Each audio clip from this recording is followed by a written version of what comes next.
I'm going to use a SodaStream to make Rosé Wine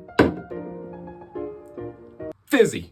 I know I say I don't like a lot of things at the beginning, but I don't like this. It smells okay. It's pink, and it's got horse on it. Yes, okay. I'm starting to get the smells flowing through my nostrils, and maybe this is gonna be okay. Now streaming.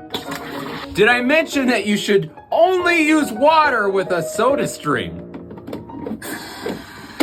Let's check out that pour. Whoa. Here we go.